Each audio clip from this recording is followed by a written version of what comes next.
ನಮ್ಮ ಆತ್ಮೀಯರಾದಂಥ ಮಾನ್ಯ ನ್ಯಾಯಮೂರ್ತಿ ಸಂತೋಷ್ ಹೆಗ್ಡೆ ಅವರು ನಮ್ಮ ರಾಜ್ಯದ ಲೋಕಾಯುಕ್ತರು ಹೌದು.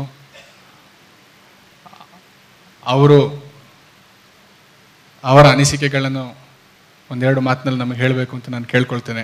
I formally invite honourable mister justice Santosh Hegde, the Lokayukta of Karnataka, to say a few words. ಇಲ್ಲಿ ನೆರೆದಿರುವಂಥ ಎಲ್ಲ ಗಣ್ಯರಿಗೂ ನಮಸ್ಕಾರ. ಈ ಅಣ್ಣಾಜಿಯವರ ಆಂದೋಲನ ಯಾಕೆ ಶುರುವಾಯಿತು ಅನ್ನೋ ವಿಚಾರದಲ್ಲಿ ಅದರ ಹಿನ್ನೆಲೆಯನ್ನು ನಾನು ತಮಗೆ ತಿಳಿಸೋಕ್ಕೆ ಬಯಸ್ತೇನೆ. ನಮಗೆ ಸ್ವಾತಂತ್ರ್ಯ ಸಿಗುವಾಗಲೇ ಈ ದೇಶದಲ್ಲಿ ಭ್ರಷ್ಟಾಚಾರ ದೊಡ್ಡ ಮಟ್ಟದಲ್ಲಿ ಇದೆ ಅಂತ ಗೊತ್ತಿತ್ತು. ಅದಕ್ಕಾಗಿ 1947ನೇ ಇಸ್ವಿಯಲ್ಲಿ ಪ್ರಿವೆನ್ಷನ್ ಆಫ್ ಕರಪ್ಷನ್ ಆ್ಯಕ್ಟ್ ಅನ್ನೋ ಒಂದು ಸ್ಪೆಷಲ್ ಕಾಯ್ದೆಯನ್ನೇ ಮಾಡಿದರು. ಅಂದಿನಿಂದ ಇಂದಿನವರೆಗೆ ಭ್ರಷ್ಟಾಚಾರ ಕಮ್ಮಿಯಾಗಿದೆಯೇ ಇಲ್ಲವೇ ಅನ್ನೋದನ್ನು ತಾವೇ ತಿಳ್ಕೊಳ್ಳಿ. ನಾನು ಚಿಕ್ಕವನಾಗಿದ್ದಾಗ, ಇದು ನಾನು ಭಾಳ ಸಲ ಹೇಳಿದ ಮಾತು, 50ನೇ ಇಸ್ವಿಯಲ್ಲಿ ನಮಗೆ ಪ್ರಜಾಪ್ರಭುತ್ವ ಸಿಕ್ಕಿದಾಗ ನನ್ನ ಹಿರಿಯರು ಹೇಳ್ತಾ ಇದ್ರು, ನಮ್ಮ ಜಿಲ್ಲೆಯಲ್ಲಿ ಭ್ರಷ್ಟರನ್ನು ಹುಡುಕಬೇಕಾದ್ರೆ 5 ಬೆರಳು ಸಾಕಂತ.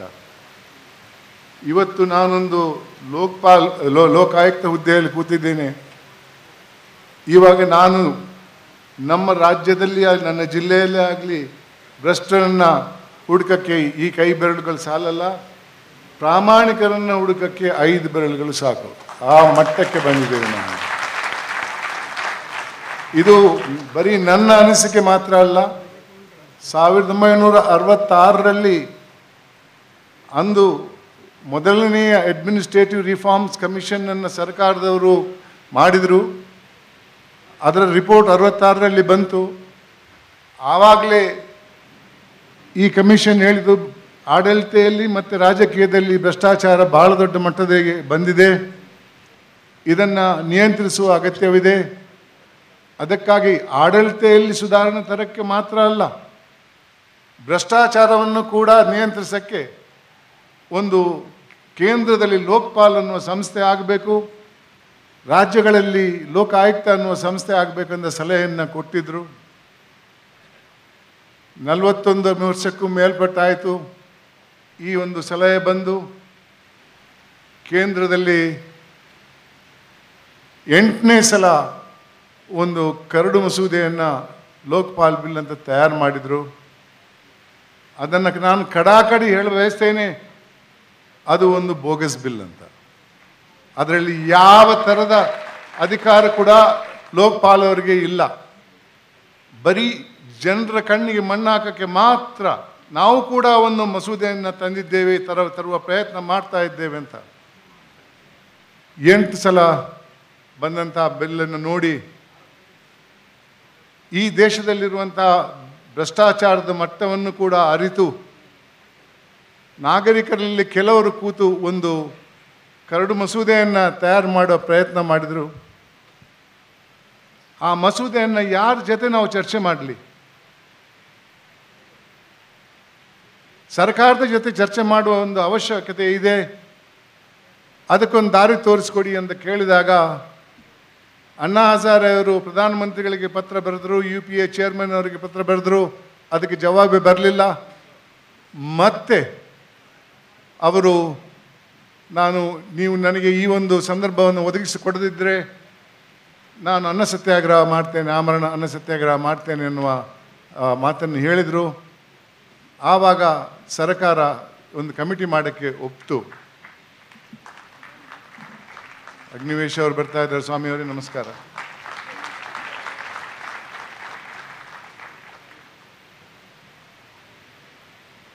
ಈ ಒಂದು ಕರಡು ಮಸೂದೆಯನ್ನು ನಾವು ಯಾರಾದರೂ ಒಂದು ಸರ್ಕಾರದ ಅಧಿಕಾರಿಗಳ ಜೊತೆ ಚರ್ಚೆ ಮಾಡಬೇಕಾಗಿತ್ತು.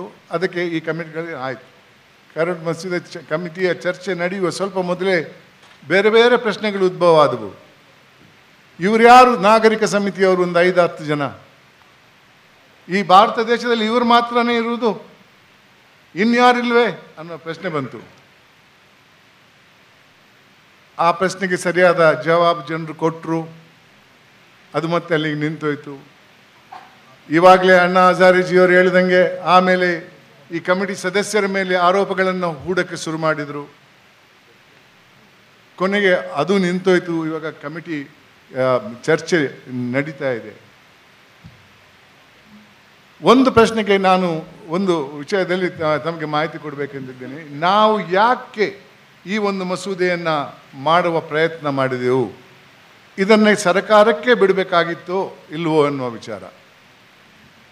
ಪ್ರಜಾಪ್ರಭುತ್ವದಲ್ಲಿ ಒಂದು ಮಸೂದೆ ಕಾಯ್ದೆಯನ್ನು ಮಾಡುವುದಿದ್ದರೆ ಅದರ ವಿಚಾರ ನಮ್ಮ ಜನತಾ ಪ್ರತಿನಿಧಿಗಳು ಅವರ ಕ್ಷೇತ್ರದ ಜನರನ್ನು ಸೇರಿ ಮಾತಾಡಿಸಿ ಚರ್ಚೆ ಮಾಡಿ ಮತ್ತೆ ಸಂಸತ್ನಲ್ಲಾದರೂ ಇಲ್ಲ ವಿಧಾನಸಭೆಯಲ್ಲಾದರೂ ಅದರ ಬಗ್ಗೆ ಚರ್ಚೆ ಮಾಡಬೇಕು. ಇವಾಗ ಎರಡೂ ಆಗ್ತಾ ಇಲ್ಲ. ನಮ್ಮ ಪ್ರತಿನಿಧಿಗಳು ನಮ್ಮ ಹತ್ರ ಮಾತು ಕೂಡ ಆಡಲ್ಲ. ಮುಂದಿನ ಎಲೆಕ್ಷನ್ ಬರುವವರೆಗೆ ಅಲ್ಲೂ ಕೂಡ ಮಾತಾಡಲ್ಲ, ಅಸೆಂಬ್ಲಿಯಲ್ಲೂ ಕೂಡ.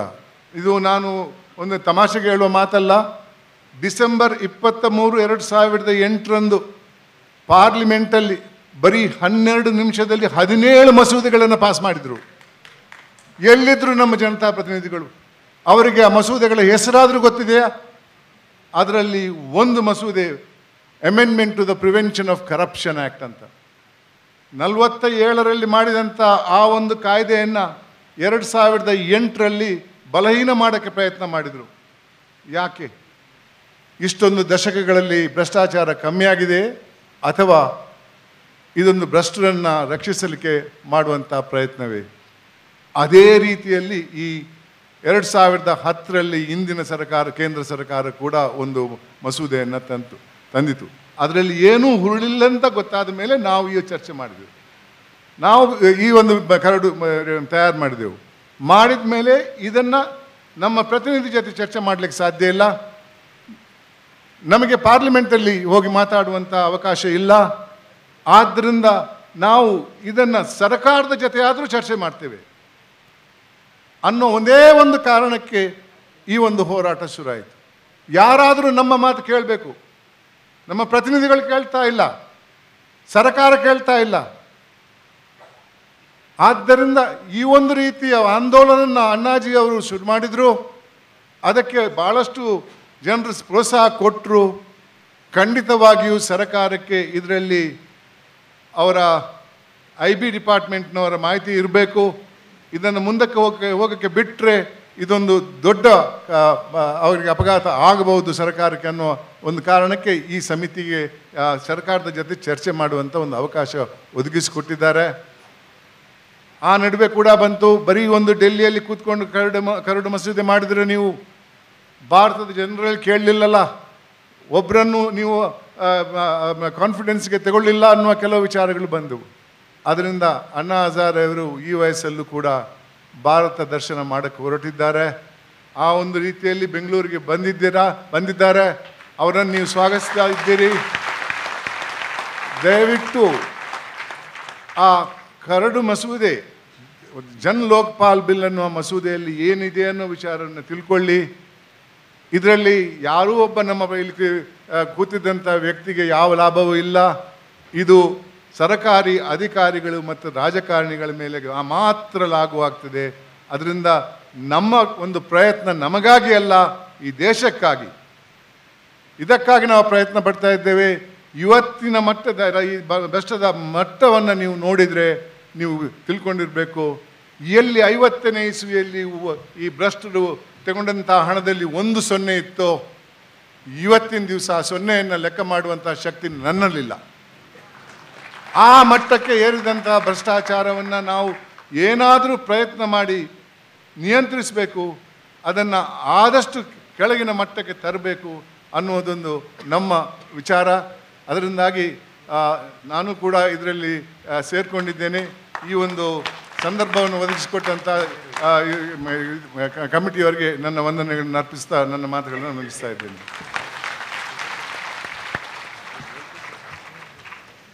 ಅನಂತಾನಂತ ಧನ್ಯವಾದಗಳು ಮಾನ್ಯ ನ್ಯಾಯಮೂರ್ತಿಗಳೇ. ತಮ್ಮೆಲ್ಲರ ಪರವಾಗಿ ನಾನು ಸ್ವಾಮಿ ಅಗ್ನಿವೇಶ್ರವರಿಗೆ ಹೃತ್ಪೂರ್ವಕವಾದ ಸ್ವಾಗತವನ್ನು ಬಯಸ್ತಿದ್ದೇನೆ. Swami Agnivesh ji, on behalf of everyone present, I am welcoming you to this event. Your august presence indeed will will make substantial difference. Honorable Mr. Justice Santosh Hegde uttered a lot of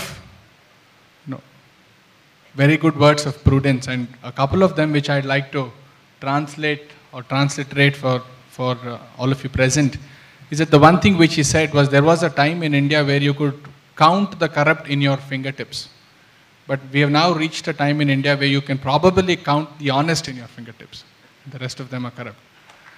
He also in detail laid out as to how there is a deliberate, due and probably effective mechanism which the government, successive governments have adopted to ensure that the corrupt somehow or the other be protected, be it in terms of ineffective legislations or be it in terms of amendments. And one aspect which he brought out was that in the essence of a democracy where our elected representatives must speak for us and translate what we have as thoughts in the floor of the house is not occurring. And he gave an instance where tens of legislations were passed in a few minutes without any debates in Parliament, and that is something we all know.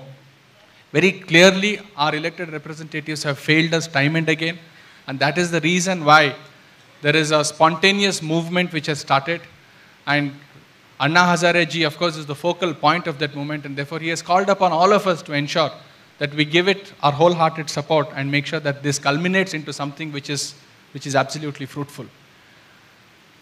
ಅಲ್ಲಿ ಬರೆದಿದೆ ಭ್ರಷ್ಟಾಚಾರ ಸಾಕು, ಜನ ಲೋಕಪಾಲ್ ಬೇಕು ಅಂತ. ಅದನ್ನು ಹೇಳಬೇಕು ಅಂದರೆ ಈ ಸಾಕು ಚಳುವಳಿಯ ಕೇಂದ್ರ ಬಿಂದು ಅಂತ ಹೇಳಿದ್ರೆ ನಮಗೆ ಈ ಭ್ರಷ್ಟಾಚಾರ ಸಾಕು, ನೆಮ್ಮದಿ ಬೇಕು ಅಂತ. ನಾವು ಮಾಡೋ ಕೆಲಸನ ನಮ್ಮನ್ನು ಮಾಡಲಿಕ್ಕೆ ನೀವು ಬಿಟ್ಟರೆ ಸಾಕು, ಸರ್ಕಾರ ಕೆಲಸ ಮಾಡೋದು ಬಿಟ್ಬಿಡಿ, ನಾವು ಮಾಡೋದನ್ನ ನೀವು ಅಡಚಣೆ ಮಾಡಬೇಡಿ ಅನ್ನೋ ಮಟ್ಟಕ್ಕೆ ಬಂದು ಇಳಿದಿದ್ದೇವೆ ನಾವು. ಈ ಜನಲೋಕಪಾಲ್ ಮಸೂದೆ, ಈ ಜನಲೋಕಪಾಲ್ ಚಳುವಳಿ ಹೇಗೆ ಶುರು ಆಯಿತು, ಅದರ ಬೆಳವಣಿಗೆ ಈ ಮಟ್ಟಕ್ಕೆ ಹೇಗೆ ಬಂತು ಅಂತ ನಮ್ಮ ಒಟ್ಟಿಗೆ ಇರುವ ಅರವಿಂದ್ ಕೇಜ್ರಿವಾಲ್ ಅವ್ರನ್ನ ಕೇಳ್ಕೊಳ್ತೇನೆ ಒಂದೆರಡು ಮಾತು ಹೇಳಬೇಕು ಅಂತ. In particular, Aravind, my request to you would be that if you could speak a few words and tell us as to how this entire movement actually started and how it has actually received the amount of traction it has. That will probably help us put the entire debate today in perspective. Over to you. Dear friends, I think I would like to take this opportunity to explain the brief provisions of this law, because all across the country on 5th April, when Annaji sat on the fast, the entire movement was not just against corruption, it was also in favor of a solution called Jan Lokpal Bill, which was being presented to the people. So many people across the country have come to know that something called Jan Lokpal Bill we are all fighting for, but not many people know what this Jan Lokpal.